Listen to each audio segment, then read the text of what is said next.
In my family, I was always the problem. At least, that's what everyone seemed to believe. If there was tension at the dinner table, somehow it was because I had that attitude again. If someone got offended during a conversation, it must have been something I said, even when I hadn't spoken at all.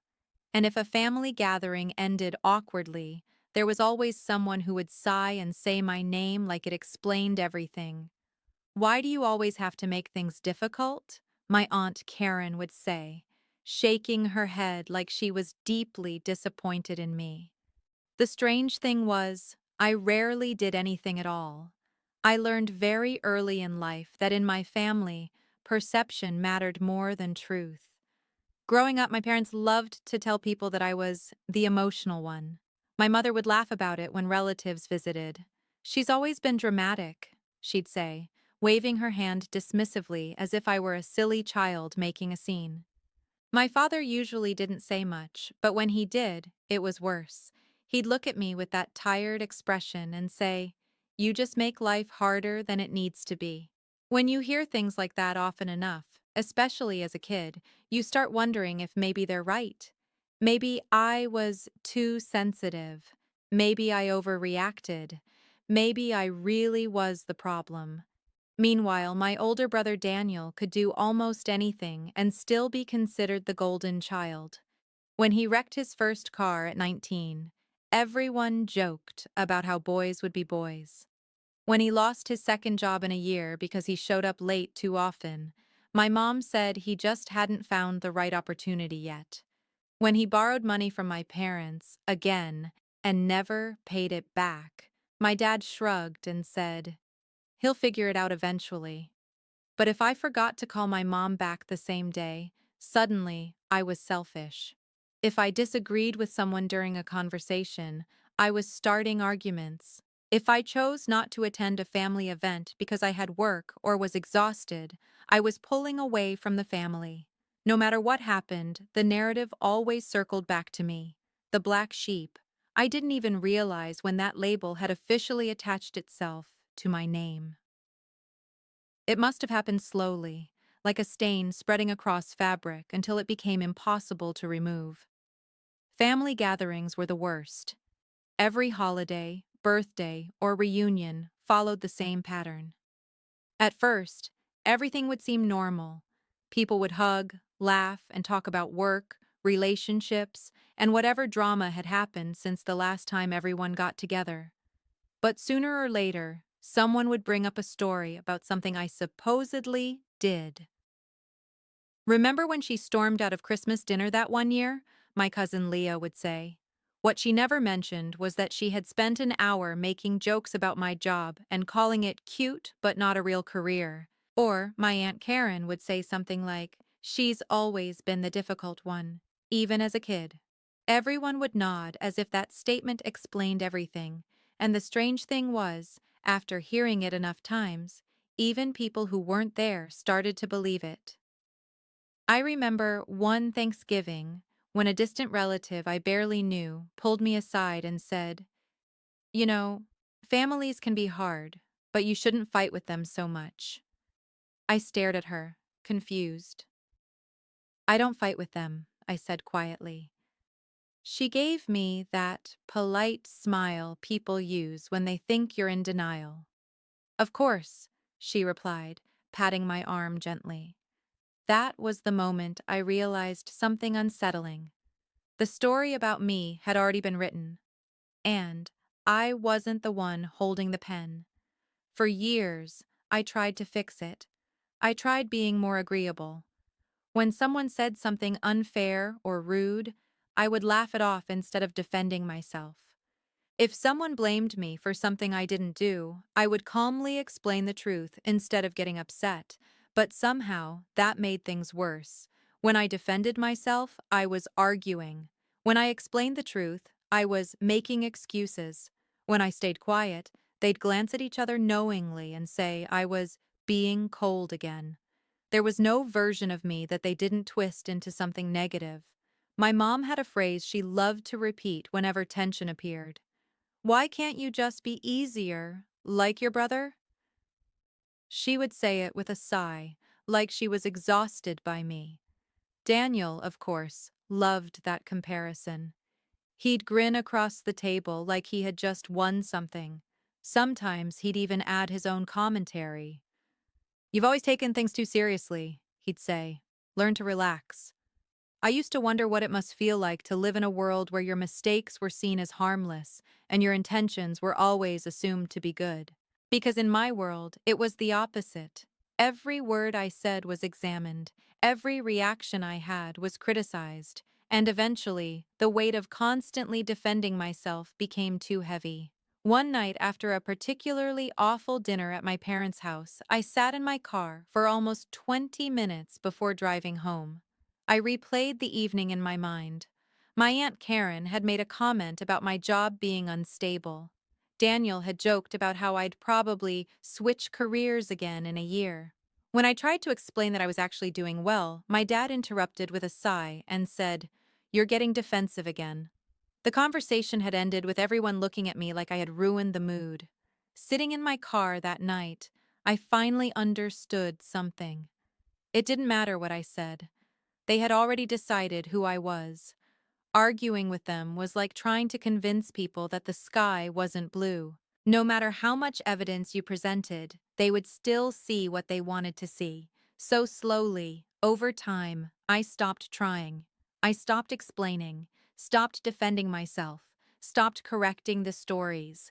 When someone made a comment about me being difficult, I simply nodded. When someone accused me of causing tension, I stayed quiet. At family gatherings, I spoke less and observed more. And something interesting happened. The quieter I became, the more comfortable everyone else seemed. Without my voice challenging the narrative, they could say whatever they wanted about me without resistance. The jokes became louder, the accusations became bolder, and the stories about my supposed behavior became more exaggerated with each retelling. It was almost fascinating to watch. They had spent years painting me as the villain of the family story. And once I stopped fighting the role, they leaned into it completely. But what they didn't realize was that silence can be powerful. When you stop arguing, people eventually reveal more than they ever intended to. And in my family, that truth would come out in a way none of them expected. Because the night everything finally unraveled, I wouldn't need to say a single word. The breaking point came on a warm Saturday evening at my cousin Leah's engagement party. It was one of those big family events that looked perfect from the outside. Leah and her fiancé had rented a small event hall decorated with soft lights and flowers. Music played quietly in the background, and long tables were covered with trays of food that my aunts insisted they had personally prepared. Even though most of it clearly came from a catering service, everyone was dressed nicely. People were laughing, hugging, taking photos. If a stranger walked into the room, they would probably think it was the happiest family in the world. I stood near the dessert table with a glass of soda, watching everyone interact. I had learned over the years that observation was safer than participation. Leah looked happy, moving from group to group while relatives congratulated her. Her fiancé, Adam, seemed a little overwhelmed by the sheer number of people suddenly calling themselves family. But he smiled politely and shook hands with everyone who approached him. Across the room, my Aunt Karen was already holding court. Karen had a way of making herself the center of attention no matter where she went. She was loud, dramatic, and always seemed to have a new piece of gossip ready to share. A small group of relatives surrounded her as she talked animatedly, her voice rising above the music every few seconds. Daniel was standing near her laughing at something she said. That alone didn't surprise me. Daniel and Karen had always gotten along well. They shared the same sense of humor, which mostly involved sarcastic comments about other people.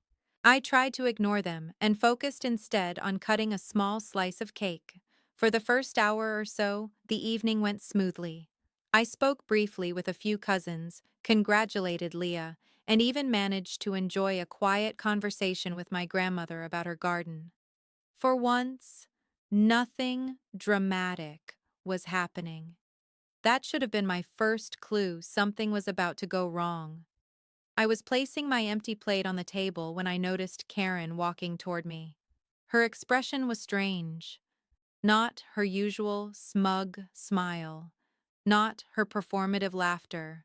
She looked angry. Really angry. And she wasn't alone. Leah was walking beside her, and several relatives had turned their attention in our direction. Karen stopped a few feet in front of me. "Are you serious right now?" she said sharply. The sudden hostility caught me off guard. "I'm sorry?" I asked. Her voice grew louder. "Don't play innocent with me." The room around us started to quiet as people noticed the tension. Conversations faded, and chairs scraped softly as people turned to watch. Leah crossed her arms. "I can't believe you would say something like that," she said. My stomach tightened. "Say what?" Karen let out a short, dramatic laugh. "Oh, so now you're pretending you didn't tell Leah that I think her fiancé is only with her for money?" For a moment, I genuinely thought she was joking. The accusation was so random, so completely out of nowhere, that my brain struggled to process it. "I never said that," I replied. Karen tilted her head, narrowing her eyes. "So you're calling me a liar?" "I'm saying I never said that." Leah's expression hardened. "But you did," she insisted. "You told me earlier that Aunt Karen said she doesn't trust Adam." I stared at her. I didn't. A murmur spread through the room. Whispers passed between relatives like a ripple in water. Someone behind me muttered, "Here we go again." I didn't need to turn around to know it was Daniel. Karen sighed loudly, placing a hand on her chest like she was deeply hurt. "You know," she said, her voice dripping with disappointment, "I have always defended you when people say you create drama. But this? Trying to turn Leah against her own family on her engagement night?" My chest felt tight. "That's not what happened." Karen shrugged dramatically. "Well, that's what Leah told me." Leah nodded. "You said Karen warned you about Adam," she said. "You said she thought he might be using me." I said no such thing. The problem was, I could already see how this was unfolding. People weren't looking at Karen or Leah with suspicion. They were looking at me with that familiar expression, the one that said, "Of course she did something like this." My mom stepped closer. "What's going on?" she asked, clearly irritated. Karen turned toward her instantly. "I just found out that your daughter has been spreading lies about me," she announced loudly. My mom rubbed her forehead. "Oh my God," she muttered. Not disbelief, not concern, just exhaustion. Like she had been expecting this all along. My dad stood nearby with his arms crossed, shaking his head slightly. "Why tonight?" he said quietly. The question wasn't directed at Karen. It was directed at me. I felt something inside me sink. Not anger, not even sadness. Just a tired understanding that this moment had already been decided before I even opened my mouth. "I didn't say that," I repeated. Leah looked frustrated. "Then why would Karen say you did?" Karen gave a helpless little shrug. "Honestly, I don't know why she enjoys stirring things up like this." That did it. Not because it was the worst accusation she'd ever made, but because it was so effortless, so confident. She said it like she knew everyone would believe her, and judging by the looks around the room, she was right. Daniel leaned against the wall, smirking. "Classic," he muttered. I looked around the room slowly, at my parents, at my cousins, at the aunts and uncles who had watched me grow up. Not one person asked me for my side of the story. Not one person said maybe there was a misunderstanding. They were just waiting for the usual argument, waiting for me to get upset, waiting for me to defend myself so they could roll their eyes and say I was being dramatic again. For years, that's exactly what I would have done. I would have tried to explain every detail. I would have argued. I would have insisted on clearing my name. But standing there in that room, something in me shifted. Suddenly, I didn't feel the need to prove anything. If they had already decided who I was, then what was the point? I took a slow breath. Karen watched me with that smug expression, clearly expecting the familiar explosion. Instead, I simply said one sentence. Believe whatever you want. The words hung in the air like a dropped glass. Karen blinked. Leah frowned. My mother looked confused. You're not even going to defend yourself? She asked. I picked up my bag from the chair beside me. No. Then I turned and walked toward the door. Behind me, voices started rising. Karen's voice was the loudest. See? She's always been like this, she said. Refuses to take responsibility.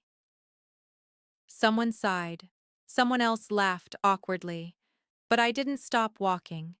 The night air outside felt cooler than I expected. I stepped into the parking lot, the sounds of the party muffled behind the closed doors. For a moment I just stood there, then I walked to my car and sat inside, staring at the steering wheel. For the first time in years, I hadn't tried to defend myself, and strangely, it felt peaceful. What I didn't know as I drove away from that party was that the story wasn't over, because somewhere, someone had captured the truth. And within a few days, the same family that had watched me walk out in silence would finally see what had really happened. 3 days passed after the engagement party, and I didn't hear from anyone, not my parents, not my brother, not even Leah. That alone wasn't surprising. When something dramatic happened at a family gathering, there was usually a period of silence afterward. It was the time when everyone privately discussed the situation, formed opinions, and slowly built the next version of the story. Normally, that story ended with me as the villain. But this time, something felt different. I had expected at least one angry message by now. Maybe my mom asking why I embarrassed the family, or Karen sending a long lecture about respect and honesty. Instead, there was nothing. For the first 2 days, I barely thought about it. I went to work, answered emails, finished a project I had been putting off for weeks, and spent the evenings watching old movies on the couch. Without the constant background noise of family drama, life felt unusually quiet. Peaceful even. On the third morning, I woke up to my phone vibrating non-stop on the nightstand. At first, I thought it was my alarm malfunctioning. Then I picked it up. Notifications filled the screen, missed calls, text messages, and an overwhelming number of alerts from the family group chat. I blinked in confusion. The family group chat was usually quiet unless someone was announcing a birthday or sharing photos of their kids. Seeing dozens of unread messages was unusual. Curious, I opened the messages. The most recent one was from my cousin, Mark. Did you see the video? I frowned. Video? Before I could respond, another message appeared. Leah had posted something. At the top of the chat was a video file. Below it, she had written a short sentence. I think everyone should watch this. My heart started beating a little faster. I hesitated for a moment before pressing play. The video opened to a dimly lit kitchen. It took me a second to realize where it was. Leah's house. The camera angle looked strange, slightly high, tilted downward toward the counter and kitchen table. It was clearly coming from a security camera mounted near the ceiling. A timestamp in the corner showed the date. The night before the engagement party, footsteps echoed through the room, and two people walked into view, my Aunt Karen and my brother Daniel. Karen placed her purse on the counter and poured herself a glass of wine while Daniel leaned against the fridge. For a moment, neither of them spoke. Then Karen sighed dramatically. I swear, she said, swirling the wine in her glass. Leah is so blind sometimes. Daniel chuckled. About the fiancé? Karen nodded. That boy is way too interested in her finances. Daniel shrugged. Maybe. Karen leaned closer, lowering her voice slightly, but the microphone picked it up clearly. Well, tomorrow should be interesting. Daniel raised an eyebrow. What do you mean? Karen smiled in a way that made my stomach twist. Oh, I'm planting a little seed tonight. Daniel laughed softly. About what? Karen took a sip of wine and said something that made the room feel suddenly very quiet, even though I was alone in my apartment. I told Leah earlier that someone in the family warned me Adam might be using her. Daniel tilted his head. Who? Karen's smile widened. I didn't say yet. Daniel stared at her for a second before understanding spread across his face. Oh no, he said, laughing. You're going to blame her, aren't you? Karen shrugged casually. Why not? She waved her hand dismissively. That girl is already the family problem. Everyone will believe it. Daniel laughed harder. You're not wrong. Karen leaned against the counter, clearly pleased with herself. Honestly, it's perfect. Leah gets protective of Adam. I look concerned, and she looks like the jealous troublemaker again. Daniel shook his head, grinning. Poor kid. Karen rolled her eyes. Oh, please. She'll survive. Besides, blaming her always works. The video ended. For a moment, I just stared at my phone. The room around me felt completely silent. I watched the video again, then a third time. Every word was clear, every laugh, every smirk. Years of accusations. Explained in 2 minutes of casual conversation. My phone buzzed again. New messages were pouring into the group chat. My mom was the first to respond. Is this real? My dad followed. Daniel, explain this. Then Leah. Oh my God. Another message appeared from one of my cousins. I can't believe this. Karen finally replied. This is being taken out of context. Mark immediately responded. How? Someone else wrote. You literally planned it. More messages appeared rapidly. So she didn't say anything at the party? You accused the wrong person. That's messed up. Daniel finally typed something. It was a joke. Leah replied almost instantly. That didn't look like a joke. My mom sent another message. I need to understand what happened. For the first time in years, the conversation in the group chat wasn't about me. It was about them. Karen tried again. You're all overreacting. But the tone of the chat had already changed. Questions turned into accusations. Relatives who had always stayed silent were suddenly speaking up. I remember other times things like this happened. Thoughtful. Now I'm wondering about a lot of stories. So she wasn't lying all those years? Curious.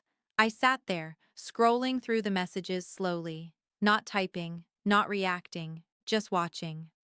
After a while, Leah posted another message. I'm sorry. It was directed at me, but I didn't respond. My phone started ringing. My mom's name appeared on the screen. I let it go to voicemail. A minute later, my dad called. Then Mark. Then another cousin.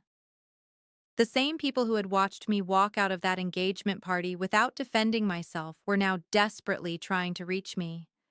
But the strangest part of the whole situation was how I felt.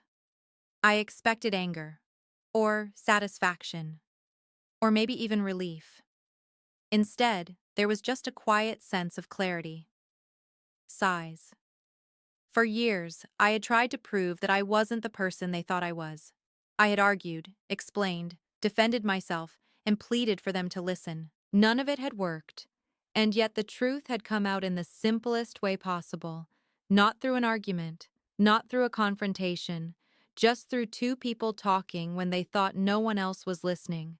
My silence at the party had allowed them to expose themselves completely. Because when I didn't argue, they didn't need to defend their lies. And now everyone could finally see the truth. My phone buzzed again. Another message from Leah. I accused the wrong person. More messages followed. I feel terrible. I should have asked you first. I'm really sorry. I stared at the screen for a long moment. Then I locked my phone and placed it back on the table. For the first time in my life, I didn't feel the need to respond immediately, because the truth had already spoken, and this time, everyone had heard it. That night, my phone didn't stop ringing. It started with my mom. Her name flashed across the screen while I was sitting on my couch, staring at the muted television. I had seen the video, watched the messages explode in the family group chat, and then put my phone down for almost an hour just to breathe. But the silence didn't last long. The first call came around 7 in the evening. I let it ring. Then it stopped. 30 seconds later, it rang again. I watched it vibrate on the coffee table until the screen went dark. A few minutes later, a text message appeared. Please, call me. Then, another one. We need to talk. I didn't reply. For years, every conversation with my family had followed the same pattern. Something happened. I tried to explain myself, and somehow the conversation always ended with me apologizing for things I hadn't done. Tonight was different. For once, I didn't feel the urgency to fix anything. My phone rang again, this time with my dad's name. That almost made me laugh. My father rarely called unless something serious had happened. Growing up, he preferred short conversations and quick solutions. Emotional discussions weren't really his style, so seeing his name on my screen told me one thing clearly. The video had shaken him. I still didn't answer. Instead, I stood up and walked to the kitchen, poured myself a glass of water, and leaned against the counter while the phone buzzed again in the living room. By the time I came back, the calls had stopped. But the messages hadn't. Cousins were texting me. An aunt I hadn't spoken to in over a year sent a long message saying she was deeply concerned about what she had just watched. Even people who usually avoided family drama were suddenly reaching out. The strangest message came from my mom. I think we misunderstood some things. Some things. I read that sentence 3 times. It felt strangely small considering what had just happened. A few minutes later, the phone rang again. Mom. This time, I answered. I didn't say anything at first. Hello? She said cautiously. I'm here. She paused, like she was unsure where to begin. I saw the video, she finally said. I figured. Another pause. I I didn't know, she said quietly. I leaned back against the couch. What didn't you know? That Karen and Daniel planned it like that. Her voice sounded different than usual. Softer, almost uncertain. For a moment, neither of us spoke. Then she said something that surprised me. You should have told us. I blinked slowly. Told you what? If things like this were happening? I let out a small breath. Mom? I said carefully. I did. Silence filled the line. I told you many times. She didn't respond right away. I guess we thought you were exaggerating, she admitted. That sentence carried more weight than she probably realized, because it explained everything. Every time I tried to defend myself, every time I said someone had twisted my words, every time I insisted that the stories about me weren't accurate, they had assumed I was exaggerating, that I was being dramatic, that I was the problem. I'm sorry, she said quietly. The words sounded unfamiliar, coming from her. Growing up, apologies weren't common in our house. Parents didn't admit mistakes. They moved on from them. But tonight, she sounded different. I think we owe you an apology, she continued. I didn't respond right away, because the strange thing was, I didn't feel angry anymore. Years ago, hearing those words would have meant everything to me. I would have waited for them, hoped for them, maybe even fought for them. But now, they just felt late, not useless. just late. Daniel says it was a joke, my mom added after a moment. I almost smiled. Does it look like a joke to you? No, she admitted. My dad is furious with him. I imagined that conversation and felt a small flicker of disbelief. My father rarely showed anger toward Daniel. For most of our lives, Daniel had been protected from consequences, but the video had changed the balance of the story. Evidence has a way of doing that. Karen keeps saying everyone misunderstood, my mom continued. That's not surprising. Another quiet moment passed. Your father wants to talk to you too, she said. I'm not ready for that. She didn't argue. Okay, she replied softly. Before hanging up, she added one more thing. I really am sorry. After the call ended, I sat there staring at the phone for a long time. More messages kept arriving. Some were apologies, some were explanations, some were people trying to rewrite their previous assumptions. But none of it created the emotional reaction I expected. There was no sense of victory, no dramatic satisfaction, just a calm understanding. For years, I had tried to convince everyone that I wasn't the villain they believed I was. I argued. I defended myself. I tried to correct every lie and every misunderstanding, and none of it had worked. But the moment I stopped speaking, the truth appeared on its own.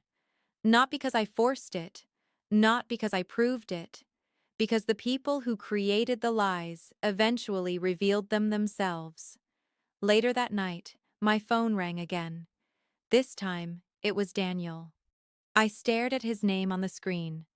My brother. The person who had laughed in that video while Karen planned to blame me.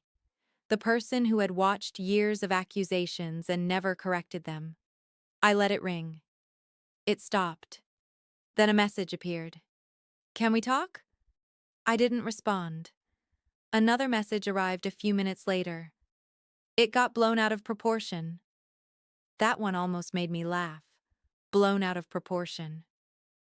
Two people casually planning to frame someone else for drama, and somehow the real problem was the reaction. I locked my phone and set it aside. Across the room, the TV continued playing quietly, but I wasn't really watching it. I was thinking about something else. Something I had slowly realized over the past few hours. The truth didn't need me anymore. For the first time in my life, I didn't have to argue to prove who I was. And the most surprising part? I didn't feel the need to chase anyone's apology. Because once people finally show you who they are, you start seeing them differently. And sometimes the most powerful response isn't anger. It's distance, not revenge, not confrontation, just the quiet understanding that you no longer need to be part of the story they created. For the first time in years, I felt something that had been missing for a long time. Peace. And the strange part was, it didn't come from winning the argument. It came from realizing I didn't need to fight it anymore. 2 weeks passed after the video surfaced. In that time, my family went through what I can only describe as a quiet earthquake. Nothing exploded loudly, but everything shifted beneath the surface. Conversations that had been easy before suddenly felt uncomfortable. People who used to joke freely now chose their words more carefully. And the story that had followed me for years, the one where I was the dramatic black sheep, had started to crack. I didn't attend any family events during those 2 weeks. No dinners, no drop-ins, no quick visits to my parents' house. For once, I allowed myself to step back completely. And something surprising happened. Life felt lighter.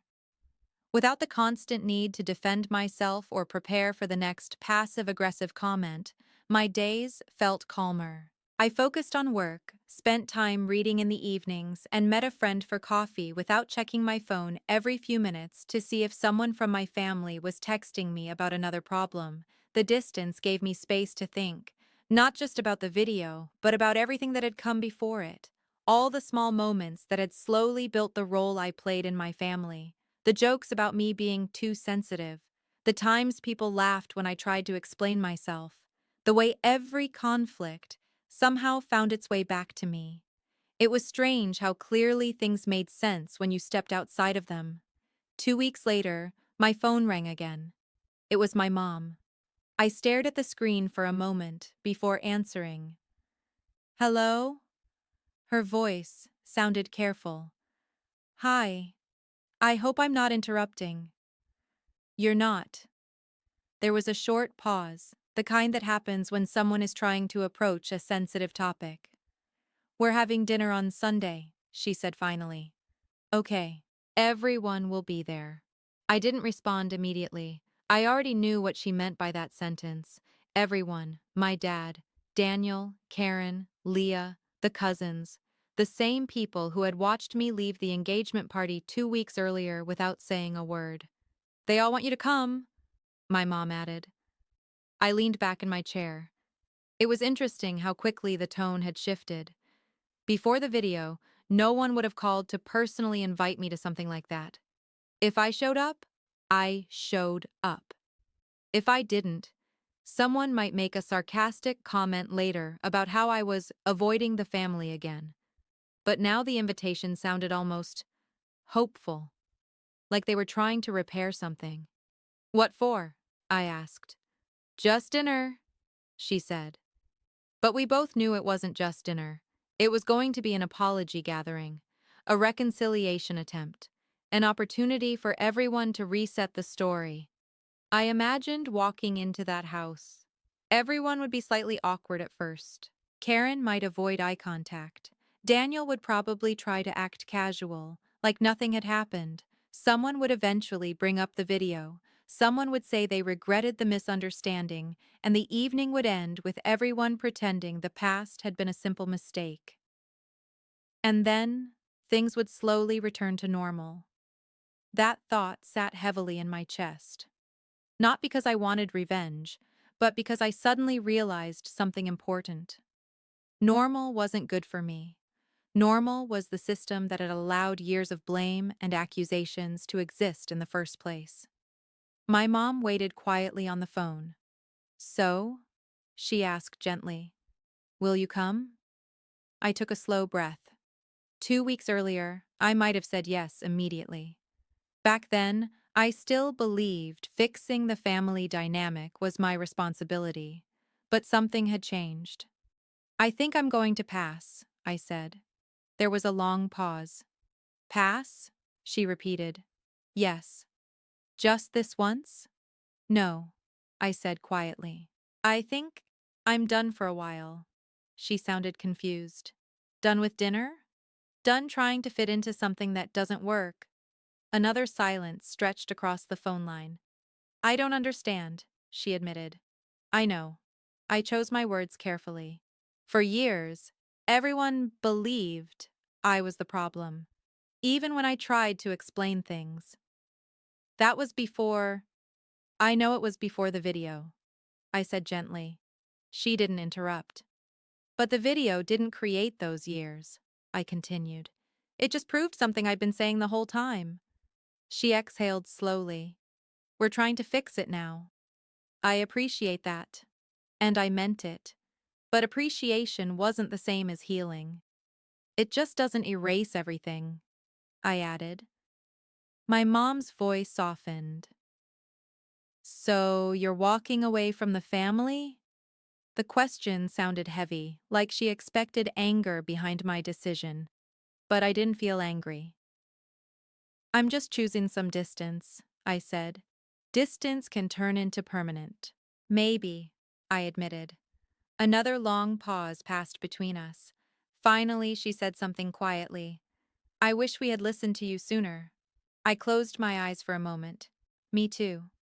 After the call ended, I sat by the window for a while, watching the evening traffic move slowly down the street. 2 weeks ago, I had been the villain of my family's story. The dramatic one. The troublemaker. The black sheep. Now the truth had come out, and suddenly everyone wanted to repair things. But the strange truth about being the black sheep is this. Sometimes that role forces you to grow in ways the rest of the group never does. You learn to stand alone. You learn to trust your instincts. You learn that your worth doesn't come from their approval.